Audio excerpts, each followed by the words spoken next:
Good morning, Ekoji. Welcome to our Sunday morning service.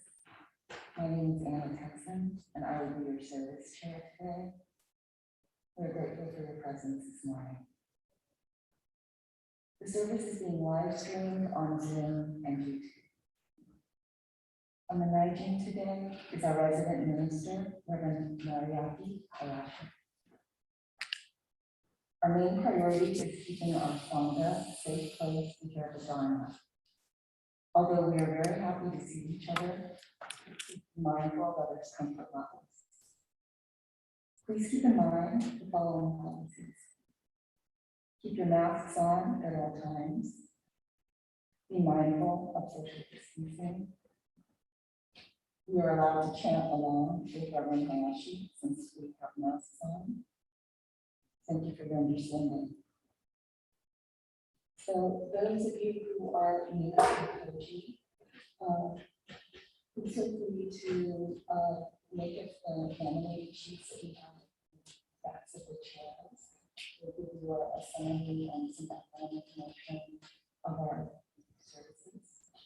And after service, please feel free to chat with any of us if you have questions.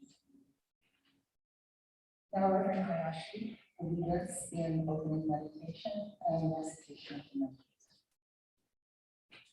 Meditation provides a pause that prepares our mind to receive the Dharma, the Buddha's teaching. Please place your hands on your lap, lower your head slightly, and release tension from meditating.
Namo Amida Namo Amida Namo Amida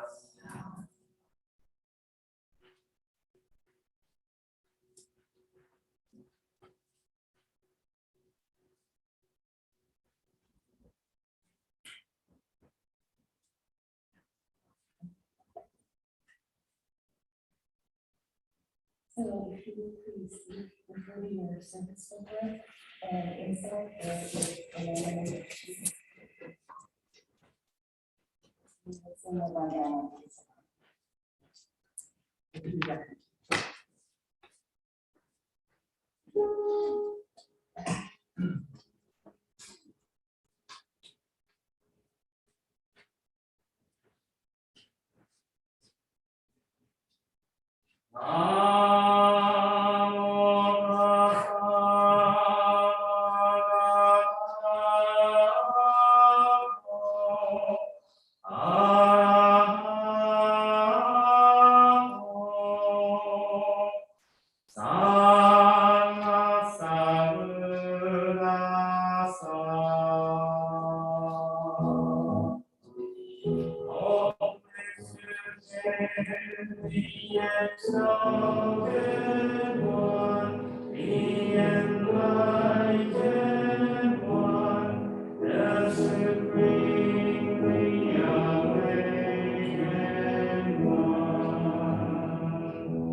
And the third support, we will now chant the Jitsugen on page 39.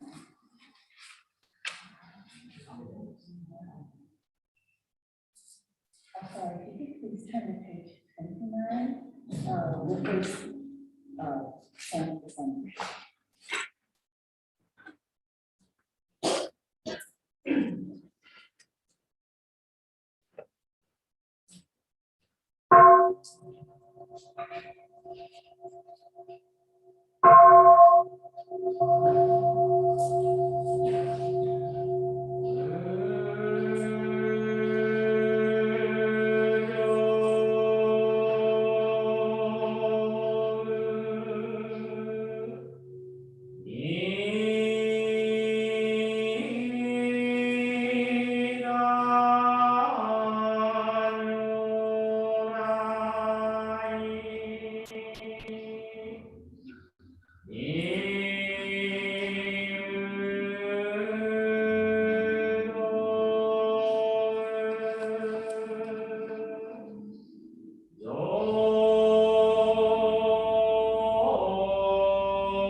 Please turn to page 39 and release Ekoji.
This morning, Governor Rashi will give the Dharma message, followed by reading.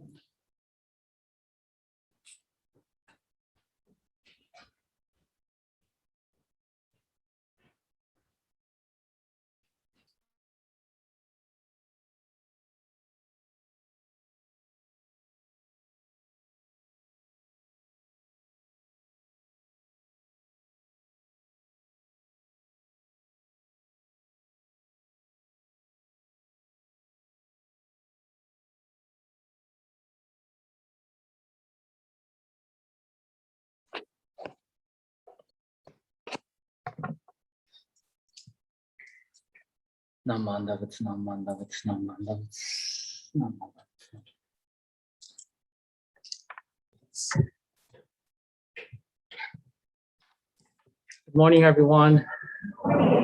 Welcome to our Sunday service. And for those who are participating through Zoom and YouTube, good morning as well.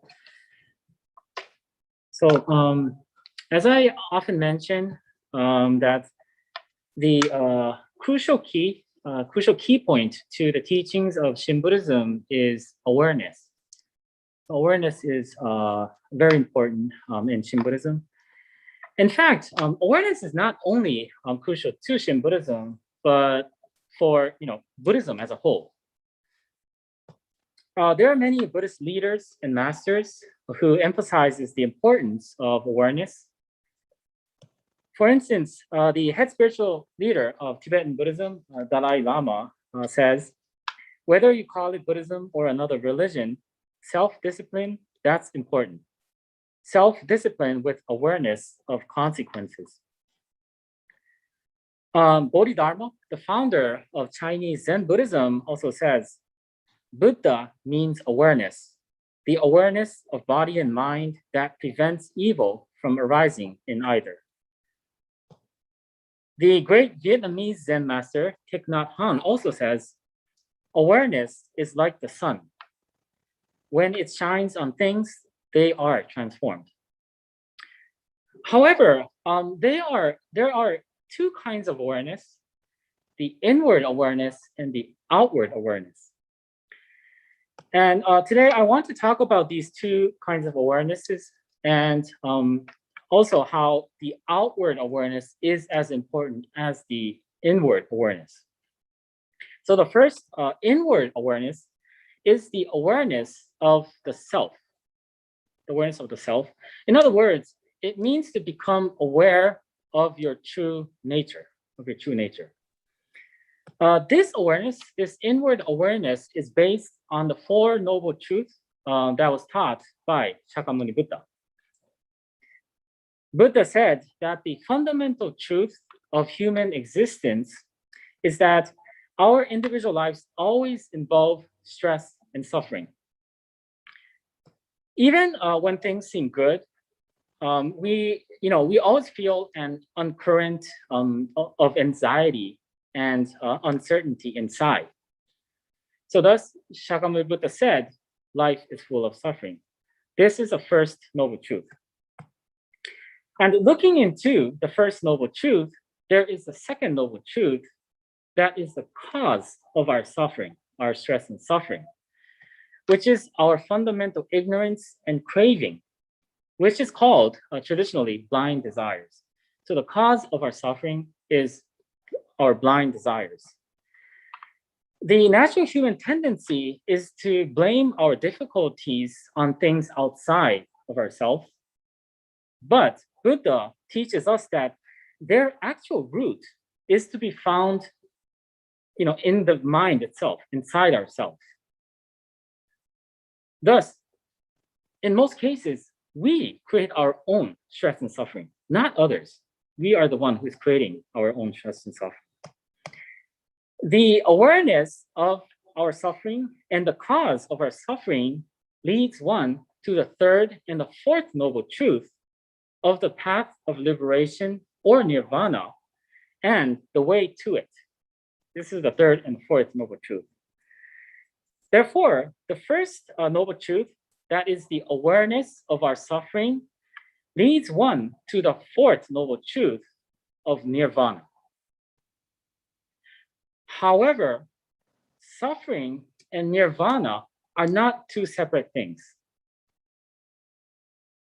Just as right exists because left exists, above exists because below exists, a pair of opposites need each other to exist, right? So if politically you have the left, so don't wish the right to disappear entirely. If there's a left, there's always the right? The same is true of suffering and nirvana. Because there is suffering, there is nirvana. There is a Buddhist saying that goes, there is no enlightenment for those who do not suffer. There is no enlightenment for those who do not suffer. So this saying means that for those who do not suffer, there is no need for liberation. So you don't have to strive for nirvana because you don't suffer. Conversely, nirvana is there because we are suffering. We suffer because. So the fact of suffering proves that there is nirvana. In this regard, Shindang, the founder of our denomination, Shin Buddhism, states in one of his writings, birth and death are nirvana itself. Birth and death are nirvana itself. So the term birth and death refers to human suffering, which most of the people separate from nirvana. But Shindang did not see them as two separate things. Rather, he saw them interrelated, like the two sides of a same coin. Thus, when there is suffering, there is nirvana.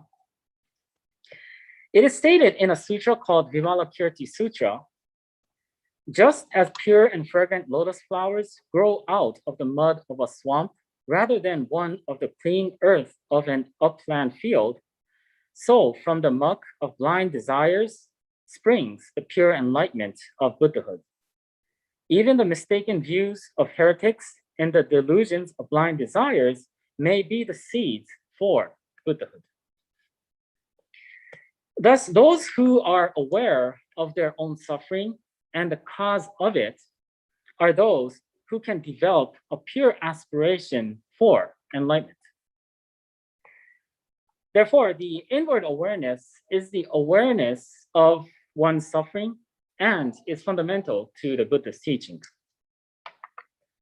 The next of outward awareness is the awareness of others, or the awareness of the outside of the self. If the inward awareness is to become aware of one's own suffering, then the outward awareness is to become aware of how others have suffering in their lives as well. This outward awareness is as important as the inward awareness, and both are necessary for proper balance. It is because if you are only aware of how your life is full of stress and suffering, and do not see how others have suffering in their lives, then you can get trapped with the thinking that you are the only one who is suffering, or you are the only one who has trouble in your life. When you get trapped in such thoughts, you will end up deepening your suffering. However, if you recognize and become aware of how others also have suffering in their lives, you can feel a connection. You can feel the interconnectedness with others, which brings comfort and ease of heart into your life. So this is like a conversation I had with a friend the other day. So my friend and I, we both have a 3-year-old son. And we were talking about the hardship, how difficult it is to raise a 3-year-old, right?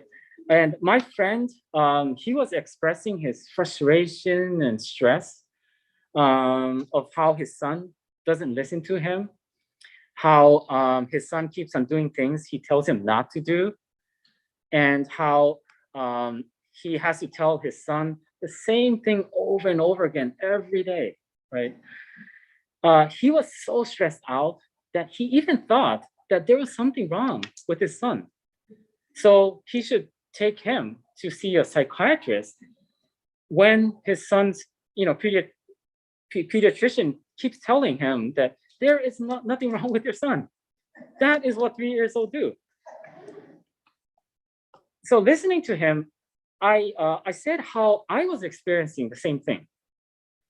I told him that everything he said was exactly what I was going through, right?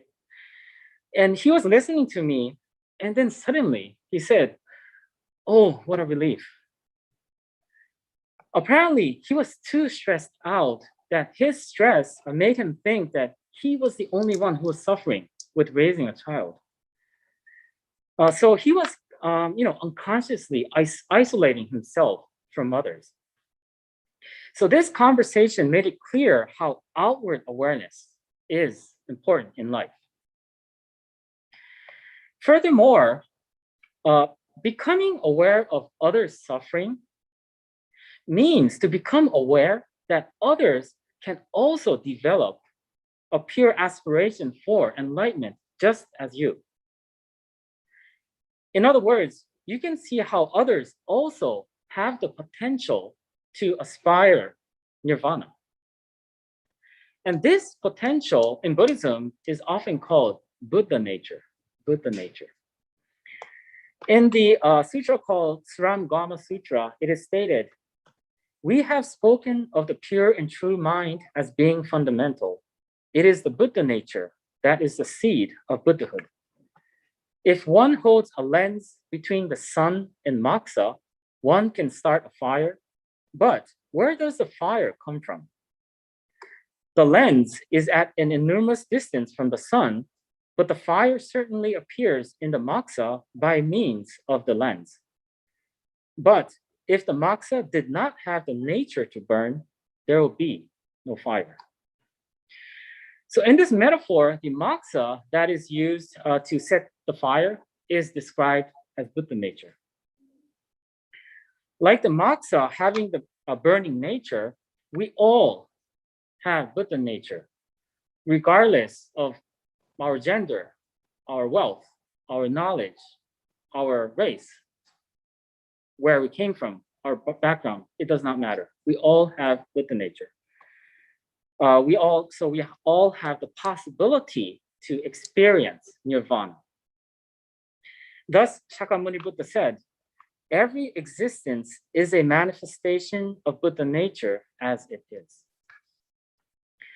In this way, by cultivating the outward awareness, the awareness of others, we can seek a commonality that connects and removes the conflict and division between the self and others. Thus, the inward awareness and the outward awareness are both important to cultivate, which can lead us to peace and harmony. That is the aspect of nirvana. I would like to repeat the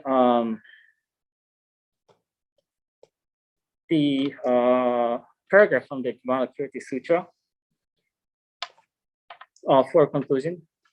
Just as pure and fragrant lotus flowers grow out of the mud of a swamp rather than one of the clean earth of an upland field, so from the muck of blind desires springs the pure enlightenment of Buddhahood.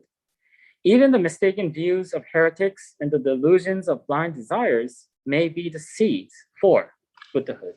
Please join me in Gassho. Palms together. By reciting the Nembutsu, Namo Amida Butsu, we are reminded what makes our individual lives even more meaningful, and we are also reminded the Dharma, the Buddha's teachings in times of need. Namo Amida Butsu. Namo Amida Butsu. Namo Amida Butsu. Namo Amida Butsu.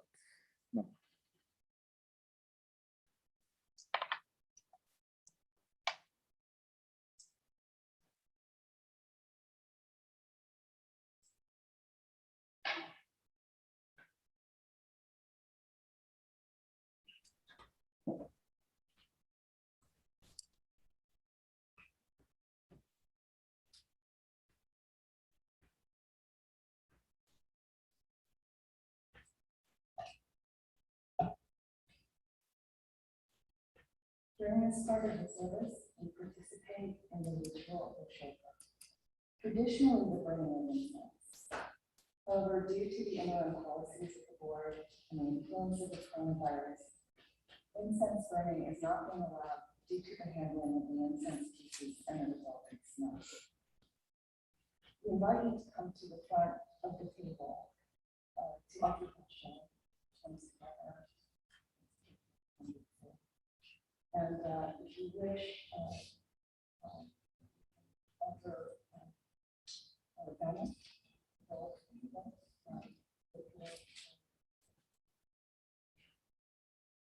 please approach mindfully with safe distancing, and once finished, please return to your seat.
Reverend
Hayashi will now lead us in closing meditation and recitation of the memories.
Namo Amida Butsu.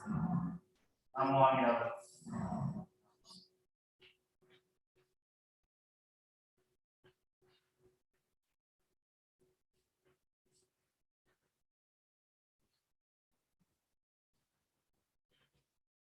We have a few announcements. This afternoon at 2, the Buddhist movie discussion group will be meeting. This will be on Zoom. The link is on our website. And meditation is meeting weekly on Thursdays at 7:30 in the evening, and those are held on site. And, are there any other announcements? Okay, so I'll conclude with one more. We owe a debt of gratitude to Bob and Pilar for all their time and energy in helping to maintain the temple grounds. Thank you. Namo Amida Butsu.